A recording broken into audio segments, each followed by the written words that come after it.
Utagi is a little confused by Ori's demand, so she explains that she can't take on any more shifts. This only angers Ori further. He declares that if he wins the competition, Utagi must stop going to Taman's apartment and go to his instead. At that moment, Taman begins to stir awake. When Utagi agrees to the bet, his eyes shake in fear. She notices and greets him gently, but he's still disoriented. He throws one last taunt Utagi's way before slamming the door shut behind him. After gathering the mushrooms into plastic bags, Utagi apologizes for making the bet without Taman's permission. She reassures him not to worry and tells him to take the competition at his own pace. Still shaken, Taman admits that he can't afford to lose her. Utagi apologizes again, assuming he only said that because of the promise she made to Wataru. She repeats her apology, but Taman brushes it aside. Instead, he apologizes for the humidity in his apartment and promises to buy a dehumidifier. Utagi tells him she'll do her best with the housework. They settle in the kitchen, where Utagi serves him a glass of iced tea. Taman quietly shares that he's always wanted to be an idol and that he truly loves all of his fans. However, he's never experienced romantic love. Hesitantly, he asks her what love is. Caught off guard, Utagi nervously replies that she's only ever loved him, but even then her love for him isn't romantic. Suddenly, Taman asks her to go to a festival with him. Utagi is confused. In her mind, every day already feels like a festival filled with Taman. Taman explains that in order to understand heartbreak, he first needs to understand love, and he thinks a summer festival might help. He goes on to say that summer festivals are the best places to experience romance. He adds that he wants to observe couples to learn what love looks like. But as an outsider like him, he feels he might be shut out by the atmosphere of people. Concerned, Utagi asks where he even got this idea. Taman shows her a social media page run by a so-called love specialist. Taman asks again if Utagi can go with him. Utagi immediately begins listing reasons why she can't. As she speaks, Taman slowly steps closer. He looks at her seriously and tells her that she's the only one he can go with. One evening, Ori lounges on the balcony while the television drones on. A program featuring his father, Toshikazu, plays on screen, but Ori barely pays attention. Instead, his thoughts spiral toward how people perceive him. And then an annoying thought of Utagi appears. He spots Taman outside, sneaking away in a ridiculous disguise. For some reason, the sight infuriates him. At the festival grounds, Utagi waits for Taman. She doesn't notice Taman watching her from a distance. He stops for a moment, taking in how she looks before nervously approaching. When he reaches her, Utagi recognizes him immediately, but questions the wig. Taman explains that moving around with a paper bag on his head is difficult. Secretly, Utagi feels relieved that he showed up as Gloomyhara. If he were Hatihara, she isn't sure her heart would survive the night. Neither of them notices Ori lurking nearby. Utagi suggests trying different games while waiting for the fireworks, but when she turns to speak to him, Taman is gone. She soon finds him wandering off on his own, binoculars in hand, observing couples. Panicking, Utagi quickly positions herself to make sure no one reports his suspicious behavior. Taman remarks that it feels unusually hot and wonders if the heat is coming from the couples. He looks like he wants to say something more, but Utagi immediately redirects his attention to a stall where a guy is desperately trying to win a prize for his girlfriend. Taman lights up, convinced this must be an example of love. It doesn't take long before Utagi tries the game herself. She easily knocks down the snacks, all of them featuring face collaborations. Taman cheers loudly, impressed. Utagi admits she purposely avoided hitting his face, adding that winning prizes like these is nothing compared to fighting for concert tickets. Taman decides to try his luck as well, aiming to win the plush bunny. Unfortunately, he only manages to get a consolation prize. Completely defeated, he starts crying. Not only has he still failed to find love, but walking around in public is beginning to exhaust him. As he complains about how uncomfortable he feels, Utagi jumps in and declares that Taman is a love sniper, so there's no way he should give up this easily. For some reason, her words work. Taman slowly regains his confidence. From the bushes nearby, Ori peeks out, even more confused about the true nature of their relationship.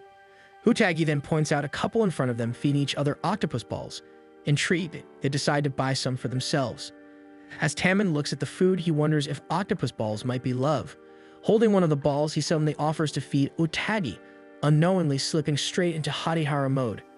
Ori stares in shock at how quickly things escalate.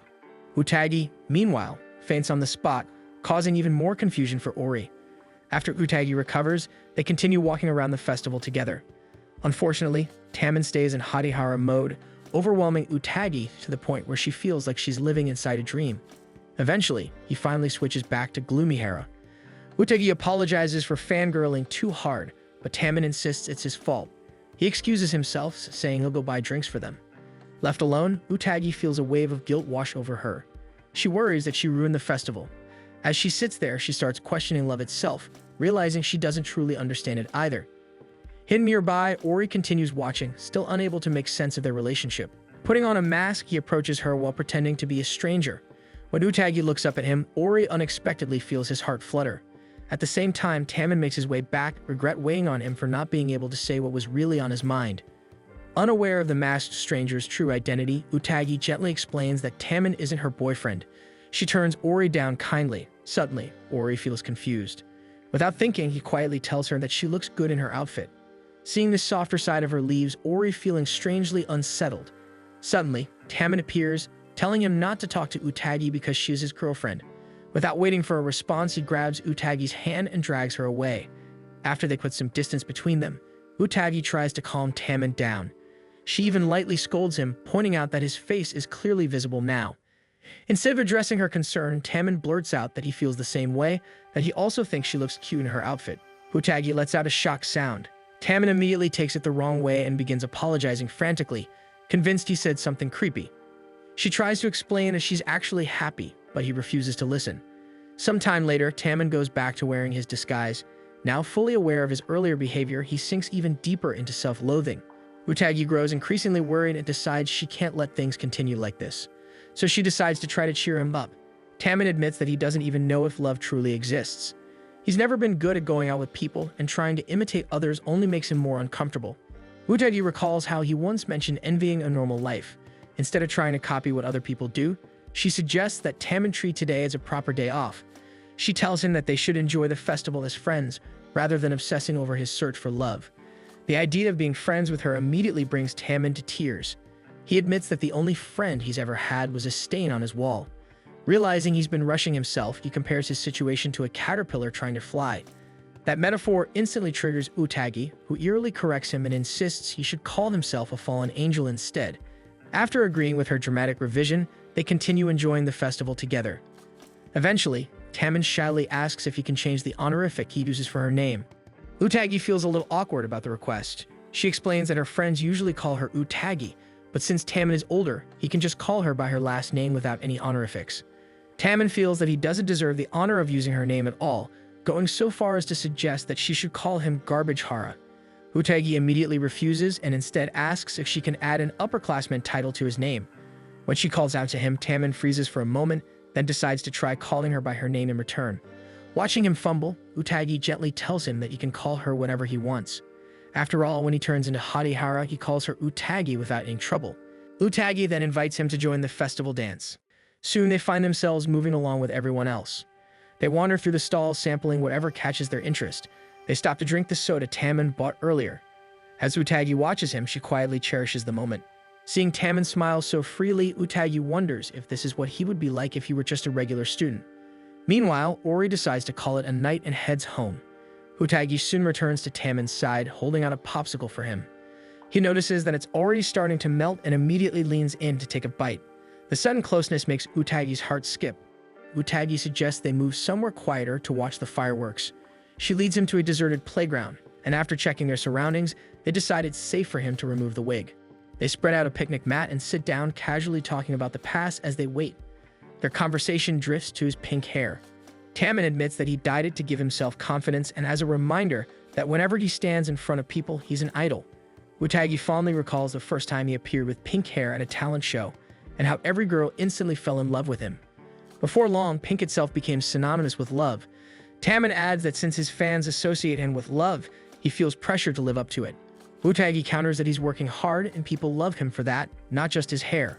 When Tamon insults himself again, Utagi firmly declares that he's a god. He begins explaining that he isn't special like Ori. Working hard is probably the only admirable thing about him. And even that is because of his fans. He wants to work hard for them, wanting all of them to smile. He refuses to show an embarrassing side of himself because he wants people to like him. Utagi suddenly realizes that what he's describing sounds a lot like love. She explains that love doesn't have to be directed at just one person. For Tamon, it's his love for his fans that drives him. He wants them to be happy, and he works hard for their sake. Just then, the fireworks finally begin. But instead of watching the sky, Tamon finds himself looking at Utagi. Remembering everything she's done for him, he decides to try saying her name again. This time, instead of anything she suggested, he chooses to give her the nickname Uda. The nickname stuns Utagi. It's new and coming directly from her idol. Taman feels warmth bloom in his chest and asks if what he's feeling now is love. Utagi quickly explains that he's probably confused because he's never had friends before. Taman tells her confidently that he thinks he can win the second round. Utagi asks what the second round is. During the show, she learns it's a water race and Taman wins effortlessly. As she watches him, she briefly wonders again what the point of his search for love really was. But when Taman turns to his fans, beams at them, the thought disappears. Thanks for watching. Make sure to subscribe so you won't miss new episode every week.